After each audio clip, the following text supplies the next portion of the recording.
s'enfuit et rentre instinctivement dans la voiture, mais se fait agresser et ruer de coups par le clone. Elle se relève pour courir, le clone poursuit la femme et est beaucoup plus efficace car il finit par la rattraper.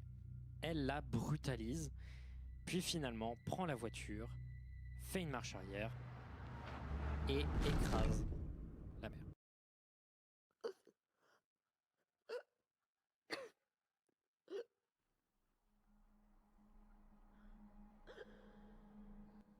Malgré tous les dégâts, la mère reste vivante, bien que extrêmement blessée. On peut voir que la mère s'approche d'une maison allumée dans le noir de la nuit.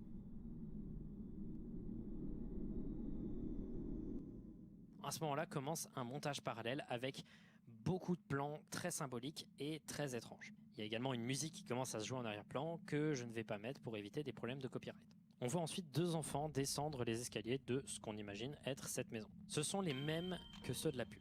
En descendant dans le salon, ils voient plein de cadeaux bleus et jaunes. Ils se ruent vers les cadeaux et le clone de la mère semble en jaillir avec une expression un peu cartoonesque, ce qui est à peu près voulu étant donné qu'on est un peu dans un délire un peu surréaliste. Puis soudain, alors que l'ambiance était assez